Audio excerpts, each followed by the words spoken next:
Hai guys, selamat berjumpa kembali dengan novel populer viral kesayangan Anda ini. Saat ini admin ingin menghadirkan sebuah novel yang alur ceritanya sangat menarik dan seru. Novel ini berjudul Kaisar Agung Seni Bela Diri. Sebelum mengikuti keseruan ceritanya, mohon bantuan kalian untuk subscribe, like, dan share video-video yang ada di channel ini. Selamat menikmati.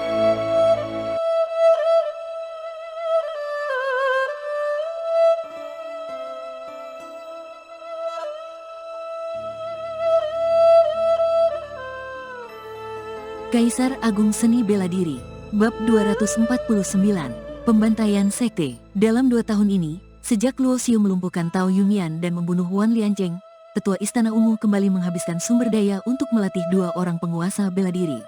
Salah satunya adalah pria tua berjubah ungu yang dicederai oleh Luo Xiu, sedangkan yang satu lagi adalah pria parubaya bertubuh pendek yang merupakan level pertama penguasa bela diri. Pria parubaya yang merupakan penguasa bela diri itu juga tampak sangat pucat sekarang. Dia terluka parah, tetapi bukan karena diserang Luo Xiu. Sebelumnya, kapal perang yang ditumpanginya ditabrak dengan kuat oleh musik Xiu sehingga gelombang energi akibat ledakan itu pun mengenainya. Sementara itu, Luo Xiu tidak perlu turun tangan untuk melawan para kultivator di bawah penguasa bela diri.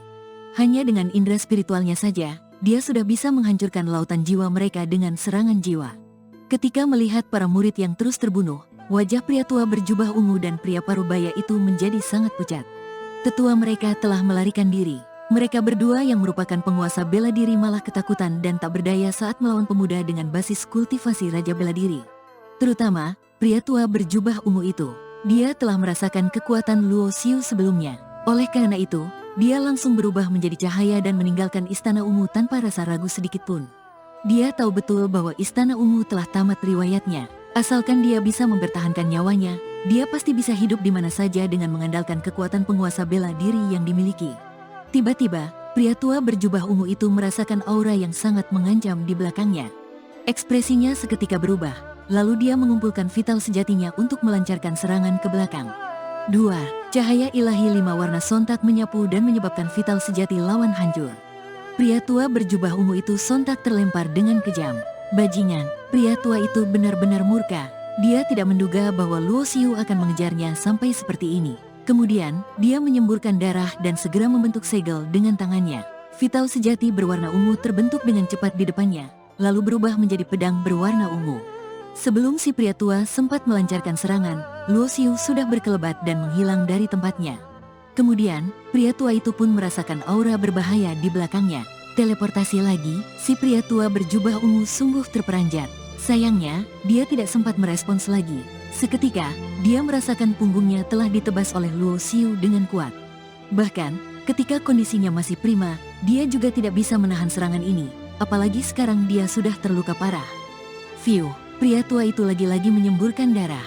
Baju perangnya yang sudah penyok kembali mendapatkan serangan sehingga kini terdengar suara retakan tulang yang nyaring. Rasa sakit yang hebat membuat ekspresi si pria tua menjadi sangat buruk. Pada saat yang sama, dia juga merasa sangat ketakutan. Bagaimanapun, dia sama sekali tidak bisa melawan serangan Luo Xiu. Kalau terus seperti ini, mungkin dia akan tewas di sini hari ini. Dia membatin, kabur, aku harus kabur. Pria tua berjubah ungu itu berusaha untuk tetap tenang. Kemudian, dia membalikkan tangannya dan mengeluarkan selembar jimat mantra ungu dari cincin penyimpanannya. Jimat itu adalah mantra pengendalian angin peringkat ke-7. Akibat mantan pemimpin Istana Ungu yang terluka dan Wan Liancheng yang mati, sang tetua pun memberi jimat mantra peringkat 7 yang bisa melindungi nyawanya setelah dia menerobos ke tingkatan penguasa. Tepat ketika si pria tua mengeluarkan jimat mantra peringkat 7, senyuman tiba-tiba tersungging di wajah Luo Xiu. Jangankan jimat mantra peringkat 7, kecepatan pangeran bela diri sekalipun tidak akan bisa menandingi sayap roh miliknya. Kretek, begitu jimat mantra itu dihancurkan, sebuah cahaya hijau sontak menyelimuti si pria tua. Dalam sekejap, kecepatannya melonjak dan dia terbang jauh ke udara. Bang! Luo Xiu mengepakkan sayap roh yang muncul di belakangnya. Kekuatan sayap itu membuat ruang sekitar bergetar hebat. Kecepatan Luo Xiu pun ikut meningkat, lalu dia bergegas mengejar musuhnya. Saat ini, pria tua berjubah ungu itu benar-benar putus asa.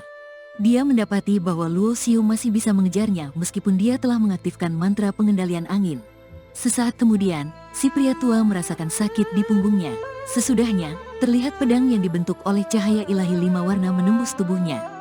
Tubuh si pria tua sontak mematung. dia menatap Luo Xiu dengan tidak percaya. Darah bahkan mengalir dari sudut bibirnya. Di sisi lain, Luo Xiu hanya menatapnya dengan ekspresi datar. Kemudian, dia segera muncul di hadapan si pria tua. Telapak tangan kanannya memadatkan kekuatan hukum 5 elemen, lalu jari-jarinya menembus bidang eliksir lawan dan mengambil pil emas yang berlumuran darah. Mata pria tua itu terbelalak. Saat amarahnya berkecamuk hebat, sebuah cahaya ungu sontak memelesat dari dahinya. Cahaya ungu itu sangat silau, bahkan memancarkan aura jiwa yang dahsyat. Jelas, cahaya itu adalah kekuatan dari jiwa spiritual yang dibentuk oleh si pria tua sebelum mati. Meskipun harus mati, dia ingin membuat Luo Xiu yang membunuhnya terluka parah. Namun, Luo Xiu masih tersenyum dan berkata dengan nada menghina, "Dasar nggak tahu diri." Detik berikutnya, tubuh si pria tua pun meledak. Adapun cahaya yang dibentuk oleh jiwa spiritualnya, Luo Xiu sudah membekukannya setelah tiba di dekat pria tua itu. Saat ini, muncul sebuah bayangan berbentuk manusia di belakang Luo Xiu. Tingginya mencapai puluhan meter, sementara seluruh tubuhnya memancarkan cahaya hitam dan putih yang berselang-seling. Bayangan ini tidak lain adalah jiwa spiritual palsu Luo Xiu. Namun, kekuatannya tidak berbeda jauh jika dibandingkan dengan jiwa spiritual yang asli. Begitu jiwa spiritual itu menyerang, cahaya ungu yang dipadatkan oleh jiwa spiritual si pria tua itu langsung hancur lebur. Segera setelahnya, Luo Xiu beralih menatap pria paruh baya itu. Dia adalah penguasa bela diri terakhir di istana ungu ini. 2. Tubuh bayangan jiwa spiritual memancarkan aura yang sungguh dahsyat. Pada saat Luo Xiu membunuh pria tua berjubah ungu, si pria parubaya yang telah melarikan diri jauh-jauh langsung terkesiap. Dia bisa merasakan ada suatu aura yang telah menembus ruang hampa dan menargetkan dirinya. "Wu Gongsan sudah mati," ujar si pria parubaya dengan raut wajah yang sangat suram. Wu Gongsan adalah nama si pria tua yang terbunuh barusan. Pada saat ini, dia baru menyadari bahwa ada sebuah sosok yang terus berkelebat.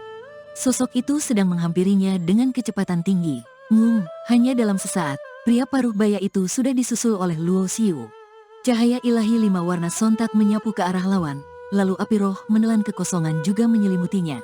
Reaksi pertama si pria paruh baya adalah mengeluarkan mantra pengendalian angin peringkat 7. Namun, dia tidak sempat mengaktifkannya sehingga tubuhnya seketika tidak bergerak lagi.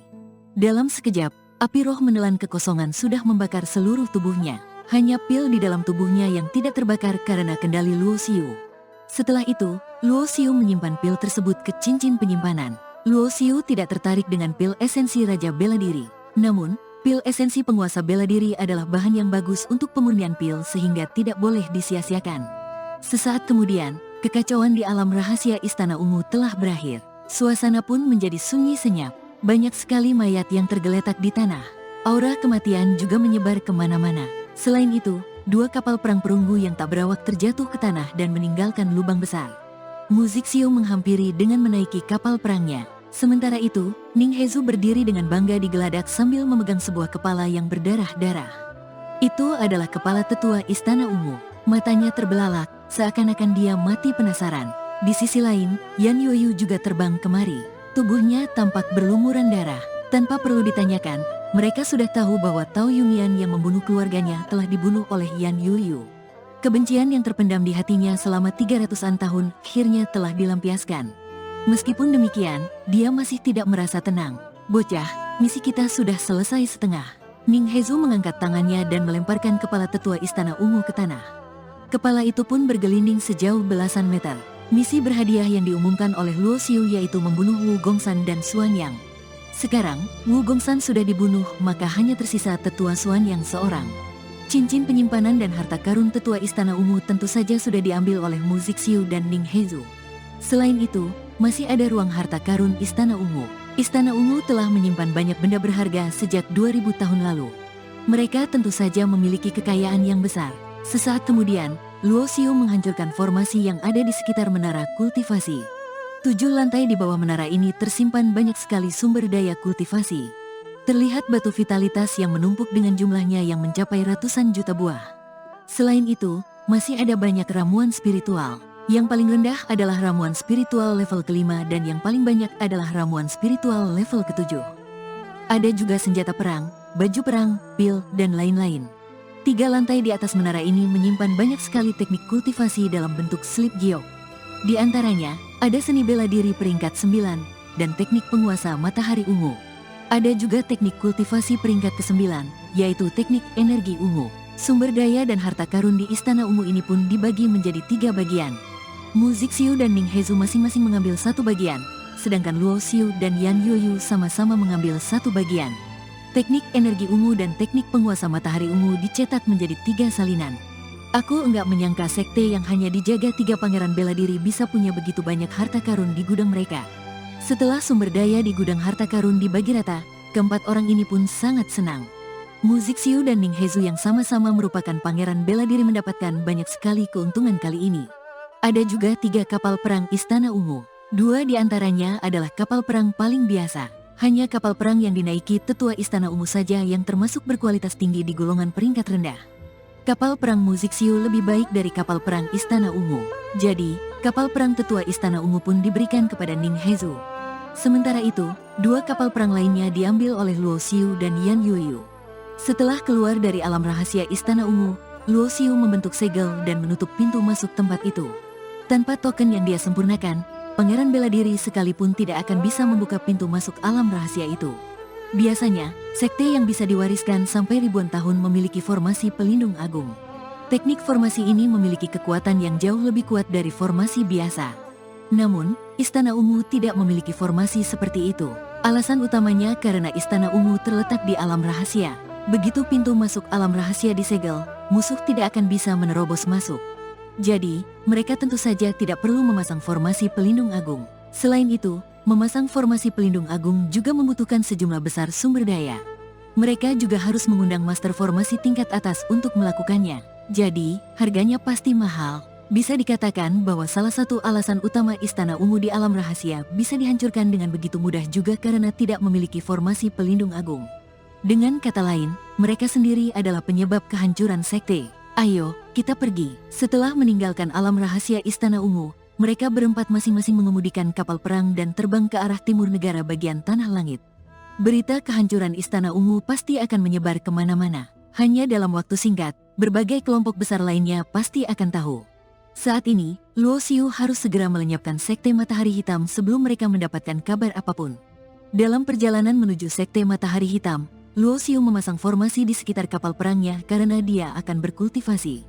Luo Xiu tahu betul bahwa dirinya paling kekurangan waktu untuk sekarang sehingga dia tidak akan pernah membuang waktu yang bisa dimanfaatkan untuk berkultivasi.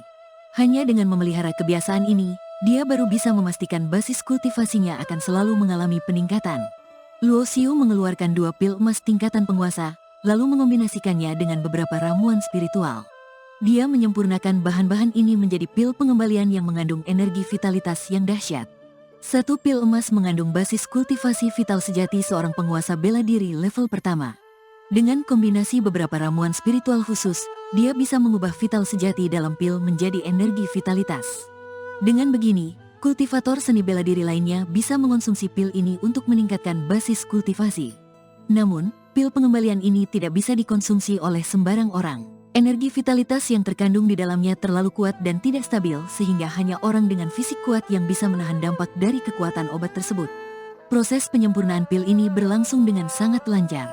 Tidak berselang lama, kedua pil pengembalian telah selesai disempurnakan.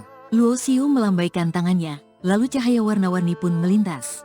Dia mengeluarkan teratai roh 5 warna dari cincin penyimpanannya. Segera setelah itu, Luo Xiu melambaikan tangannya lagi. Dia menyebarkan batu vitalitas yang sangat banyak ke sekitarnya.